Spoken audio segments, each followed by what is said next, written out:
Bienvenido a casa. En la casa de Dios estaré por largos días. Un día dentro de la casa de Dios es mejor que 1000 fuera de ella. Déjame decirte por qué estás aquí, por qué estás aquí. Estás aquí para ser sal. Estás aquí para hacer sal y traer los maravillosos sabores de Dios a la tierra. Estás aquí para hacer luz. Estás aquí para hacer luz y mostrar los colores de Dios en el mundo. Dios no es un secreto. No es un secreto. Dios no es un secreto para ser guardado. Vamos a publicarlo. Vamos a publicarlo como una casa en la cima de una colina. La montaña de la casa de Dios será la más alta de todas.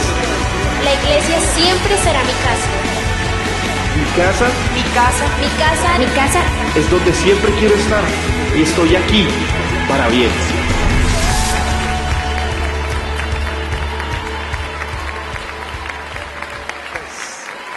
Cambiando de juez.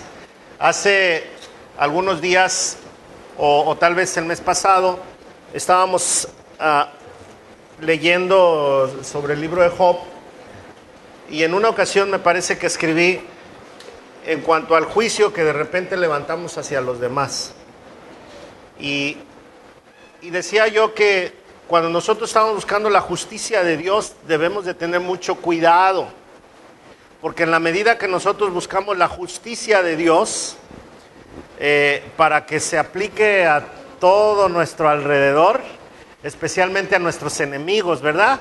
Porque a veces decimos, ¿cómo es posible que estas gentes tan malas y luego se portan mal conmigo, yo que soy un hijo de Dios y que amo al Señor y hago todas las cosas perfectamente bien? Y ¿por qué me tratan tan mal? Que caiga el juicio de Dios sobre ellos. Bueno, si cae el juicio de Dios sobre ellos, entonces va a empezar conmigo. Y si cae el juicio de Dios sobre mí, a lo mejor no me va a gustar mucho. Mejor cuando tengamos a alguien que nos lastima, nos molesta, hay que pedir misericordia por ellos, para que la misericordia se aplique primeramente a mí. ¿Sí? Ese es un principio que Jesús usa cada vez que está en una situación en la que Él tiene que tratar con la vida de las personas, el pecado, las situaciones difíciles. Jesús usa ese principio, aunque Él no podía, pues vamos a decir, ser juzgado, pero siempre aplicó la misericordia como si se hubiera aplicado primero hacia Él. ¿Sí? Entonces vamos a abrir nuestras Biblias en Juan capítulo 8. Es donde vamos a estar meditando. Es una historia muy conocida. Es acerca de la historia de la mujer que fue encontrada en pleno adulterio. Entonces, Juan capítulo 8. Vamos a tratar de leer esta historia completa y después vamos a meditar en ella. ¿Les parece bien? Ok, vamos a seguir la lectura y dice así: Y Jesús se fue al monte de los olivos y por la mañana volvió al templo y todo el pueblo vino a él y sentado él les enseñaba. Entonces los escribas y los fariseos le trajeron una mujer sorprendida en adulterio y poniéndola en medio le dijeron: Maestro, esta mujer ha sido sorprendida en el acto mismo de adulterio y en la ley nos manda Moisés apedrear a tales mujeres. Tú pues, ¿qué dices? Mas esto decían tentándole para poder acusarle, pero Jesús, inclinando hacia el suelo, escribía en tierra con el dedo. Y como insistieran en preguntarle, se enderezó y les dijo: El que de vosotros esté sin pecado sea el primero en arrojar la piedra contra ella. E inclinándose de nuevo hacia el suelo, siguió escribiendo en tierra. Pero ellos, al oír esto, acusados por su conciencia, salía uno a uno, comenzando desde los más viejos hasta los postreros, y quedó solo Jesús y la mujer que estaba en medio. Enderezándose Jesús, y no viendo a nadie sino a la mujer, le dijo: Mujer, ¿dónde están los que te acusaban? ¿Ninguno te condenó? Ella dijo, ninguno, Señor. Entonces Jesús le dijo, ni yo te condeno, vete y no peques más. Otra vez Jesús les habló diciendo, yo soy la luz del mundo, el que me sigue no andará en tinieblas, sino que tendrá la luz de la vida. Hasta ahí. Vamos a orar. Señor, queremos darte muchas gracias por este tiempo en el que podemos estar en tu presencia y por tu palabra. Háblanos, Señor, al corazón. Háblanos, Señor, para que podamos llevar a la práctica tu verdad y que no haya tropiezo en nuestra vida. Derrama tu bendición sobre todos los que estamos aquí, Señor. Que se abran nuestros oídos espirituales. En el nombre de Cristo Jesús. Amén. Miren, cuando yo leo historias como estas, me llama mucho la atención el saber cómo se trataba a la gente. Esta historia habla de un caso trágico. Ahorita en este tiempo, cuando nosotros leemos las noticias o recibimos alguna noticia como la de un muchacho que le cortaron una mano porque se robó algo para comer en algún país árabe, decimos, wow, qué injusticia, ¿verdad? ¿Cómo es posible que a un muchacho le cortaron la mano porque robó algo para comer? Pero cuando yo leo la Biblia, y principalmente el Antiguo Testamento, híjole, digo, qué terrible, porque todo habla que todo castigo, que todas cosas que se hacían malas, la muerte, apedréenlo, expúlsenlo de la comunidad, no merece morir. Ay, entonces entra uno en conflicto de pensar, bueno, ¿qué tipo de Dios tenemos? ¿Ha pensado usted alguna vez así? ¿Cómo es posible que hablemos del amor de Dios cuando leemos en la Biblia que Dios mismo dictó ciertas leyes que atentan contra la vida de otras personas? Y yo por muchos años me hice estas preguntas. ¿Por qué ese Dios de amor hace eso? Bueno, para nosotros en nuestro tiempo podría ser incomprensible. Pero la nación que Dios estaba formando era una nación que venía sin educación. Era una nación que había estado bajo un yugo de esclavitud. Antes de que esta nación fuera una nación y solamente era una familia, no leemos absolutamente nada de las costumbres de matar y de todo esto. Inclusive vemos que tenían de a 2, 3 esposas. Y vemos que esto no era problema. Por ejemplo, Abraham, ¿con quién estaba casado? ¿Quién era su Sara, su parientela? Era su media hermana. Era su media hermana. Por eso cuando él le dice a los egipcios que es su hermana, no está mintiendo. No había ningún pensamiento de moralidad, de justicia, de apreciación a estas situaciones. Pero a Dios, ahí vemos nosotros la gracia de Dios. Dios escogió a esta familia. Dios escogió a esta familia que vivía en una situación medio rara, que Abraham agarra a otra mujer porque su mujer no podía tener hijos, que vemos que Dios le dice a Abraham, sacrifica a tu hijo, y Abraham va dispuesto a sacrificar a su hijo, y vemos cosas así que no entendemos, pero que al final Dios está mostrando que tomó a una familia imperfecta para que fueran los representantes de su pueblo.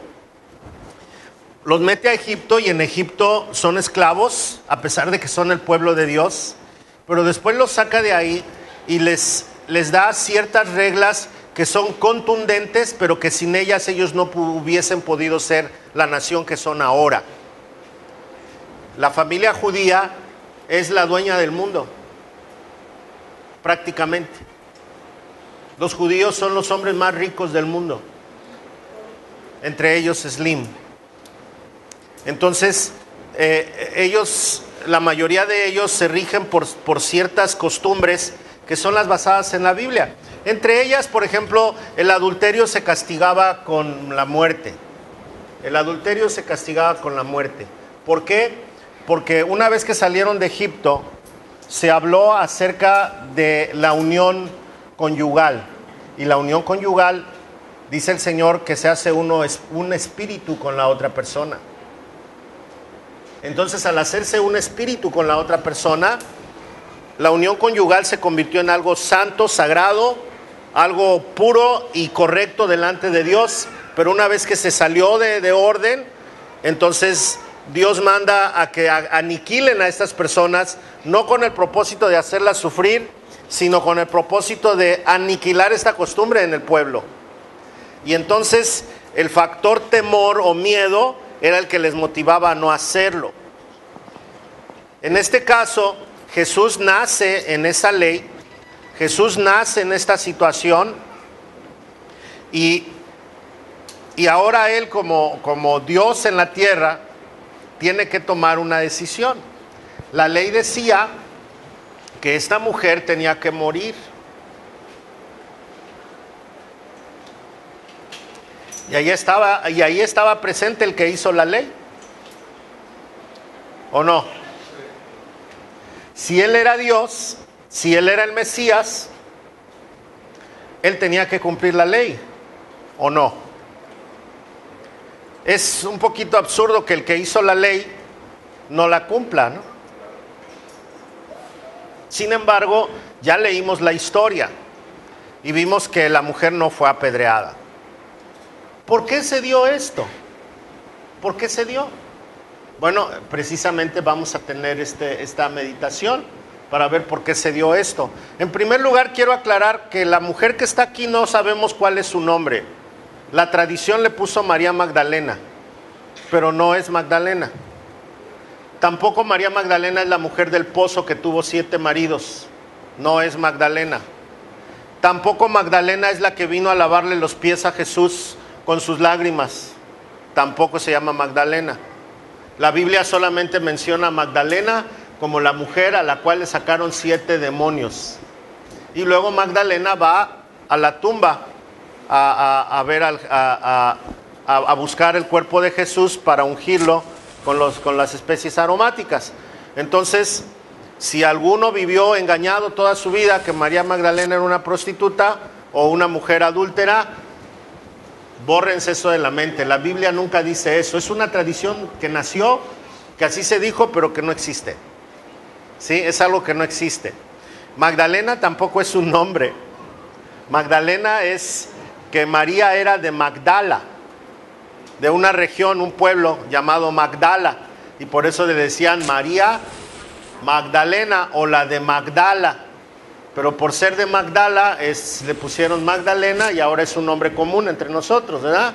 Es como si dijeran Jorge el Chilango, ¿verdad? Así era María de Magdala o María Magdalena, así era Jorge el Chilango también. Entonces, imagínense, ¿cómo le va a poner a su hijo Chilango? Pues así las que les ponen Magdalena les pusieron el nombre de un pueblo, ¿sí? Tengo una parienta que se llama Magdala y ahora que Dios me permitió ir para allá, me dijo: tío, si vas a Magdala, tomas una foto y me la mandas para que sepa yo que es, de dónde viene mi nombre, ¿no? Pero aquí tenemos a Monsieur Magdaleno, que yo le digo John Lennon, ¿verdad? Tiene su nombre, viene de una ciudad, de la ciudad de Magdala. Ok, bueno. Vamos a ver la historia, veamos la historia con este preámbulo cultural. Y dice así la historia, que Jesús se pasó toda la noche orando en el Monte de los Olivos. Y después de haber orado toda la noche, se vino al pueblo y estaba en el templo. Ahí se sentó con los demás. Bueno, era una costumbre. Jesús estaba reconocido como un gran maestro, le dicen rabí. Al sentarse él a enseñar, porque dice la escritura que él estaba sentado y les enseñaba, quiere decir que ya la gente le había dado un grado a él. Pero no solamente la gente, sino también los fariseos, también los escribas. Y había otro grupo que se llamaba el grupo de los saduceos. Y los saduceos simpatizaban mucho con Jesús en cierto sentido, porque Jesús era un poquito liberal y los saduceos eran liberales, así un poquito. Por ejemplo, los saduceos decían que si un señor se casaba y no le gustaba cómo le hacían la sopa, entonces podía dar una carta de divorcio. Y entonces se divorciaba y se casaba con otra que hiciera una sopa mucho mejor. ¿No? ¿De verdad? Pero bien convenencieros, porque decían los saduceos que, por ejemplo, si el hombre se quedaba loco o inconsciente, la mujer no se podía divorciar de él, porque el que tenía que pedir el divorcio era el hombre. Pero si la mujer se quedaba loquita o inconsciente, él sí se podía divorciar. Qué mala onda, ¿verdad? Entonces, cuando Jesús sacaba sus ondas así medio raras, los saduceos simpatizaban con él. Pero más bien Jesús era del lado de los escribas, porque era muy tajante con la ley Jesús en muchas cosas. Como vamos a decir que estaba un poquito de los dos lados. Entonces cuando Jesús se inclinaba del lado de los fariseos y era tajante con la ley, los saduceos se enojaban. Pero cuando Jesús era muy liberal, pues los saduceos se ponían contentos y se enojaban los fariseos. ¿Sí? Y en este caso estaban ahí los escribas y los fariseos. Muchos de los escribas, la gran mayoría, eran saduceos. Entonces estaban ahí los escribas y estaban los fariseos, y trajeron a una mujer que había sido sorprendida en adulterio. La pusieron en medio. Ahora, ¿por qué la trajeron al templo y por qué la trajeron ante Jesús? Bueno, porque las reglamentaciones que Roma había puesto eran claras. Ellos habían respetado a todas las religiones que tenían los grupos que ellos habían conquistado. Entre ellos vamos a encontrar que en Atenas adoraban a un montón de dioses y Roma los respetó, podían adorar a sus dioses. En Egipto había otro grupo de dioses y Roma respetó a los egipcios y podían adorar a sus dioses y aplicar sus leyes. Con los judíos, Roma respetó la ley de los judíos y podían aplicar sus leyes. Pero como muchos de ellos tenían leyes para matar a la gente, no nada más los judíos, sino también los atenienses y también los egipcios, tenían leyes que decían que si alguien cometía ciertas cosas había que matarlos. Entre los árabes, por ejemplo, el cortar las manos al que roba, para que nunca más vuelvan a robar y se espantaran los que tenían intenciones de robar. El adulterio se pagaba con la muerte para que no volviera a suceder. Entonces Roma les había dicho: cada vez que ustedes vayan a hacer una sentencia de muerte, tienen que llevar al acusado ante las autoridades que ustedes tienen. Y una vez que la autoridad que ustedes tienen confirma que se debe de matar a esa persona, entonces el representante del César va a firmar o va a convocar para que se dé la sentencia de muerte. Por eso cuando Jesús murió, primero lo juzgaron el grupo de sacerdotes, toda la autoridad, y después, una vez que ellos decidieron matarlo, ¿a dónde lo llevaron? Lo llevaron con Poncio Pilato. ¿Para qué? Para que él diera la anuencia. Como estaban en Jerusalén y como estaban en el templo, muchos de los hombres que iban ahí, que llevaron a la mujer, ya llevaban su piedrita, porque eso era rápido. Como estaban en la ciudad capital, entonces bastaba con que el juez que estuviera ahí dijera sí, corrían a avisarle al cónsul y el cónsul decía adelante.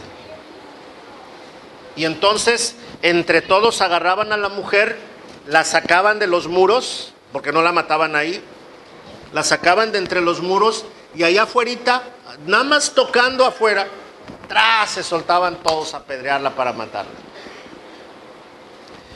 Ellos estaban seguros que Jesús iba a perder, porque en el momento en que Jesús dijera, ¿qué dice la ley? Y entonces la ley dice, mátenla. En ese momento iba a perder Jesús, ¿qué? Simpatizantes. En ese momento la gente iba a decir, este hombre no trae nada nuevo. Pero por otro lado también estaban diciendo, pero Jesús ya no puede hacer nada. Si la perdona, entonces, pues, a pistear y a vivir y a cotorrear, que el mundo se va a acabar, ¿no? ¿No dice así el mundo? Entonces estaba en una encrucijada. Pero lo más interesante es que Jesús no era juez. Jesús era rabino. No era ni fariseo, ni era saduceo, ni era sacerdote. Era un rabino. Es como, miren, en los Estados Unidos, los pastores, los sacerdotes, todos los ministros de culto tienen calidad de juez. Ellos pueden casar legalmente a las personas. Esa es una calidad de juez. Pero no tienen autoridad sobre otras cosas. Pero si el gobierno les permite tener una calidad de juez más allá, el gobierno se las da. Un ejemplo. Hay personas infractoras de la ley que tienen problemas de alcohol y que ya les han infraccionado varias veces, les retiraron su licencia, que salieron bajo alguna fianza de la cárcel, y entonces entre las cosas que les ponen para que ellos puedan obtener su libertad ya para siempre, algunos les dicen, va a ir a la iglesia y va a ir todos los miércoles y todos los domingos. Y entonces el pastor, en su calidad de juez, hace un reporte de aquella persona que está asignada a la iglesia. Y entonces cuando a un pastor le hacen eso, le están poniendo en un lugar de honor, porque están diciendo que confían en él. Y entonces su calidad de juez para casar no solamente quedó ahí, sino que subió un grado más. Y entonces las firmas que él da para el beneficio de aquel que está purgando una condena o una pena en libertad son legales. Y entonces aquella persona tiene que ir a la iglesia. Algunos se convierten, algunos cuando terminan sus fechas que les dijeron que tienen que ir para que el pastor les dé la firma, una vez que está la última firma ya no vuelven jamás. Pero algunos se quedan y se convierten realmente y cambian su estilo de vida. Bueno, Jesús no era juez, pero ahí estaba la autoridad de los fariseos y de los escribas. ¿Y qué creen que hicieron? Te nombramos juez. ¿A quién le tocaba decidir esto? A los fariseos y a los escribas. Pero como dándole una adulación o queriéndole aplaudir, ¿verdad? Le dijeron, te nombramos juez, decide tú, a ver si eres tan bueno. Y quisieron ponerlo en un problema. Entonces Jesús ahora pues está en un conflicto y le dijeron, maestro, esta mujer ha sido sorprendida en el acto mismo de adulterio y la ley nos mandó, y en la ley nos mandó Moisés a apedrear a tales mujeres. Tú pues, ¿qué dices? Decide tú. Mas esto decían tentándole para poder acusarle, no tanto que le quieran dar el lugar de juez. Ellos decidieron cambiar de juez. Por eso el tema de hoy es el cambio de juez. Mire, esto es algo que a mí me encanta porque David ya había hablado de esto. Cuando David cometió el error de hacer el censo y Dios le dijo, ¿sabes qué, David? Ya cometiste un error muy grave, voy a tener que castigarte por soberbio. Dime tú quién quieres que te castigue, ¿la mano del hombre o la mano de Dios? Híjole. Y entonces David se puso a pensar, mira, si el hombre me juzga, el hombre no tiene misericordia y va a ser implacable y me va a destruir. Es como si la roca cayera sobre mí y me aplastara. Pero si Dios me juzga, va a ser severo, pero Dios tiene misericordia. Y es mejor caer sobre la roca a que la roca caiga sobre ti.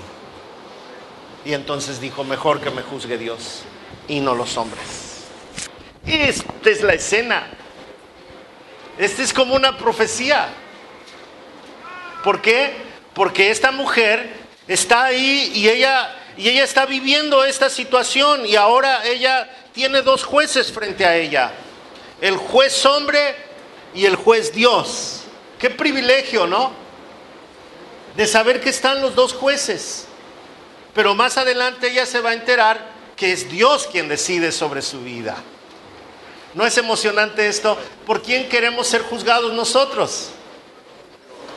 Definitivamente. Pero nuestra tendencia es a quejarnos de Dios. Ay, Señor, ¿por qué permites esto? Ay, Señor, bueno, mira, yo estoy actuando así, pero ¿qué tal si fueran los hombres los que te trataran? ¿Qué tal si fuera la justicia del hombre la que tratara contigo? Nosotros no hemos visto esa parte.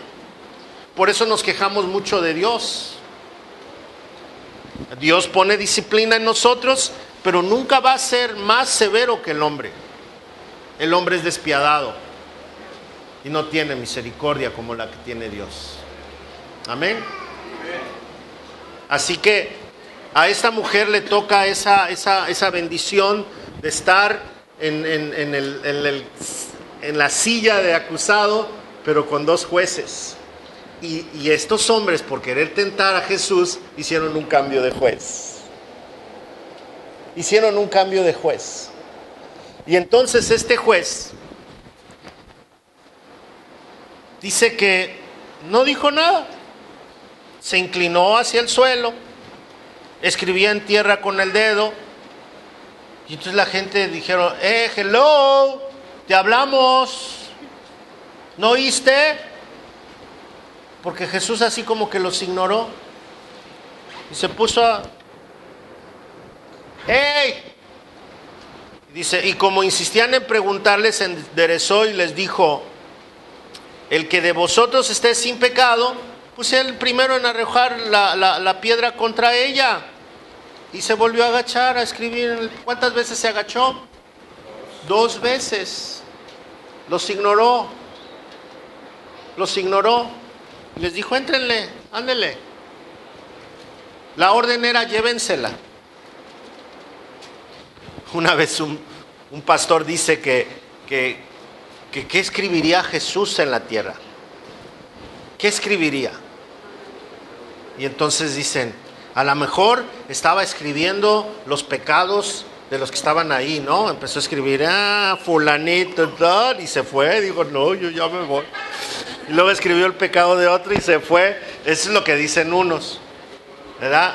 Otros dicen que estaba escribiendo ahí algo como lo que vio el rey de Babilonia cuando lo iban a tomar, y entonces la gente se espantó y dijo, no va a venir maldición sobre nosotros, y corrieron.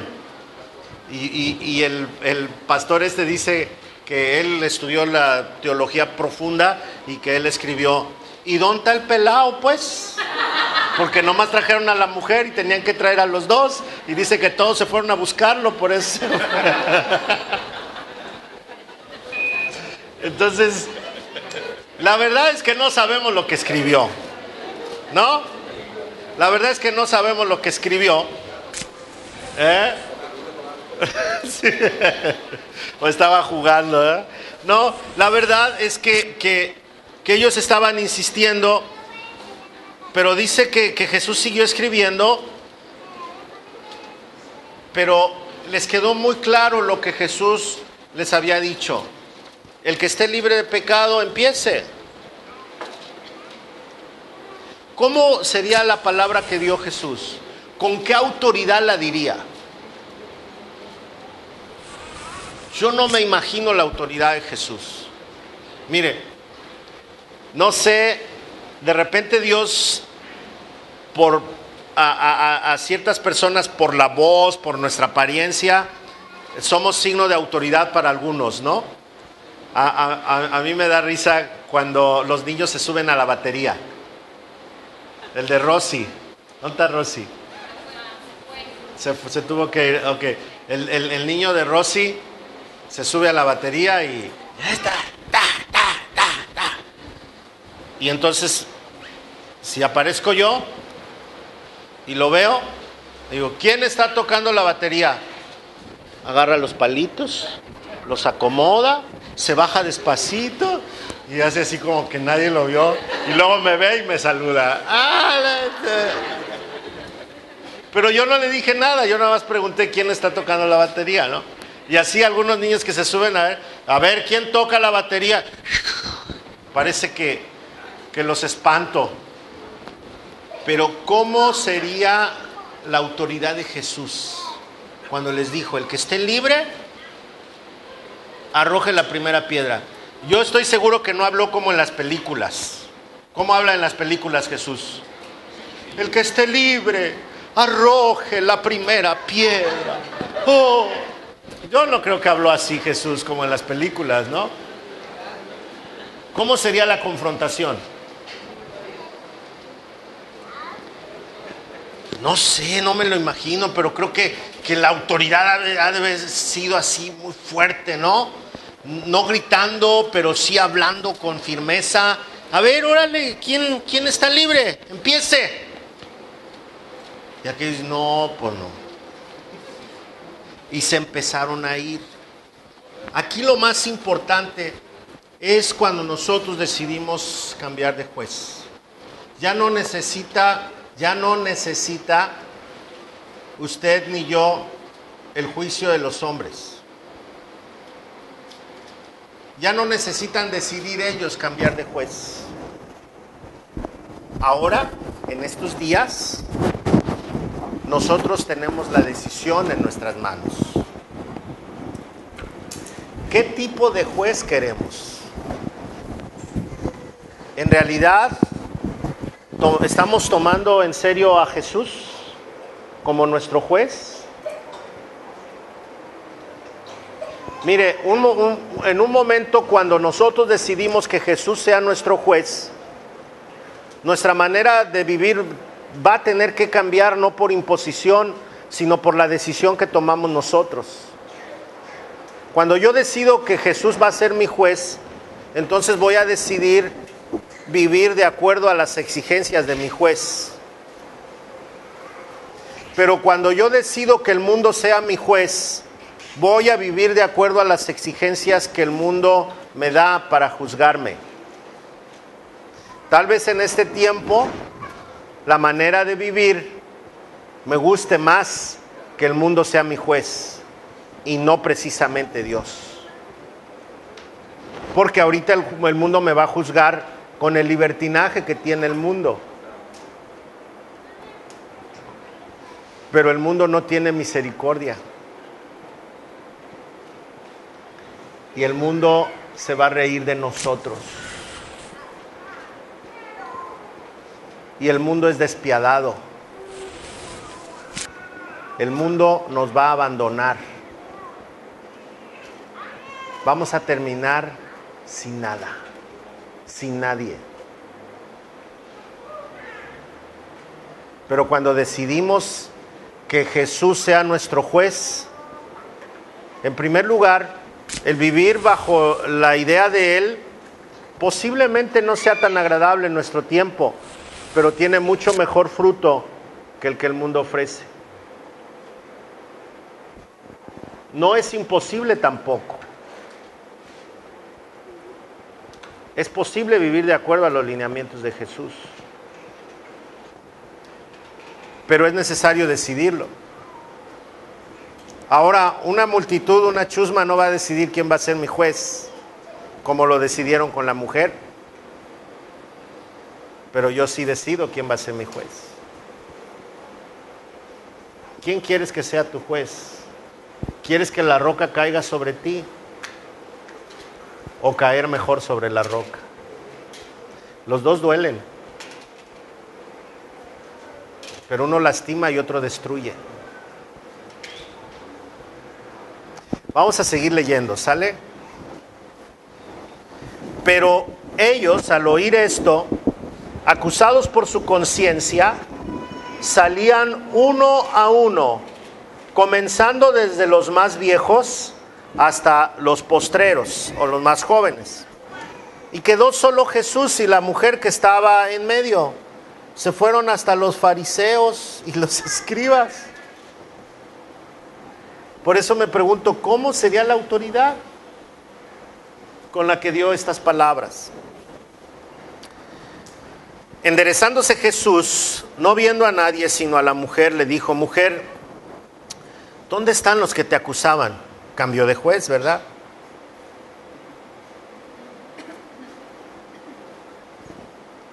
Ninguno te condenó. Tus jueces antiguos se fueron. Aquí está tu nuevo juez. Ella dijo: ninguno, Señor. ¿Sabe? Nosotros leemos tan corrido que a veces no nos damos cuenta de esto. Ella también tomó una decisión. La chusma tomó una decisión por ella y le pusieron a Jesús por juez. Pero ella también tomó una decisión. Si vemos la Biblia, ella dice: ninguno, Señor. Ahí usa una palabra que se le da solamente a Dios. En nuestra escritura aparece con mayúscula. ¿Por qué? Porque en el original ella le está diciendo: ninguno, Dios. Ella también tomó la decisión de que ¿qué? De que Jesús fuera su juez. Entonces Jesús le dijo, hasta que ella le dijo: Señor, entonces Jesús le dijo: ni yo te condeno. O sea, ¿tú también quieres que yo sea tu juez? Ok, yo voy a ser tu juez. Yo no te condeno. ¿Se ha puesto a pensar en los pecados que tenemos? ¿Se ha puesto a pensar en nuestra situación? ¿Cuántos pecados tiene usted? ¿Cuántos cometió esta semana? ¿Cuántos pecados tengo yo de esta semana? El otro día hicimos un ejercicio, ¿no? ¿Se acuerdan? Si pecáramos 3 veces al día, ¿cuántos pecaríamos a la semana? 21. ¿Al año? ¿Al mes? 84. ¿Al año? Más de 1000. Y usted y yo somos pecadores desde como los 7 años. ¿Cuántos miles? Yo que tengo 28, viviendo en Vallarta, pues.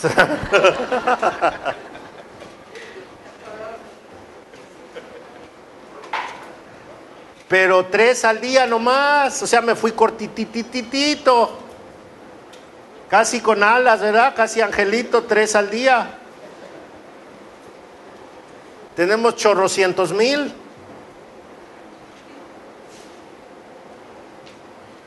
¿No cree que es tiempo de cambiar de juez? No es tiempo de cambiar de juez.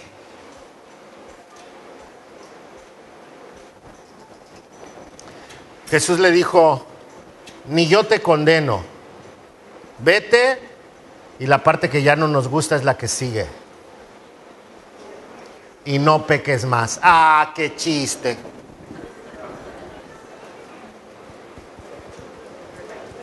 Si quiero al juez que no me juzga y quiero al juez que me perdona, pero pues ya empezamos mal, ¿verdad? Pero vuelvo otra vez a la palabra del verso 11. Señor. ¿Qué está declarando ella? Tú eres mi Dios. Y entonces Jesús estaba seguro de que ella iba a cumplir lo que estaba por hacer. ¿Se refiere a que nunca más iba a cometer pecado? No, se refiere precisamente a ese pecado, que ella ya nunca más iba a volver a meterse en un acto sexual ilícito. No sé si ella era casada, si estaba engañando a su marido, si era soltera y pues empezó a tener relaciones con el novio y la cacharon. No sé cuál era su situación. Aquí nada más dice que fue encontrada en el acto mismo de adulterio. El hombre, yo creo, como todo, se echó a correr y la dejó ahí ella solita, pobrecita. Porque así son los hombres, ¿o no? Muy machotes, y a la mera hora se echan a correr. Pero ella tenía un juez, y ese juez vio su situación.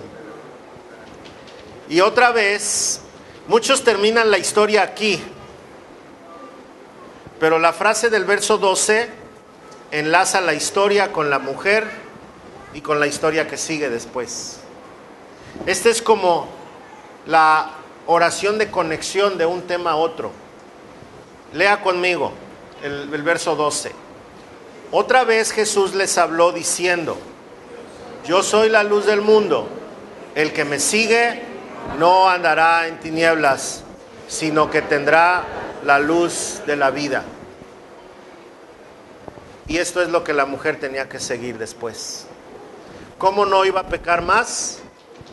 Siguiendo a Jesús. Y entonces no iba a haber tinieblas en ella. El problema de nosotros es que queremos a este juez que perdona, que aliviana, pero ya no le seguimos. Y como ya no le seguimos, volvemos a caer. Volvemos a caer. ¿Quién es tu juez? Para que sea tu juez, tiene que ser tu Señor. ¿Es Jesús tu juez? Hoy, esta noche,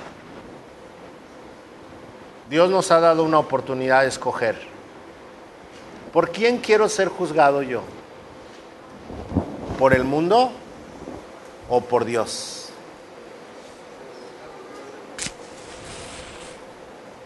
Nos toca decidir a nosotros. Hoy es nuestro día. Hoy es el día del cambio de juez.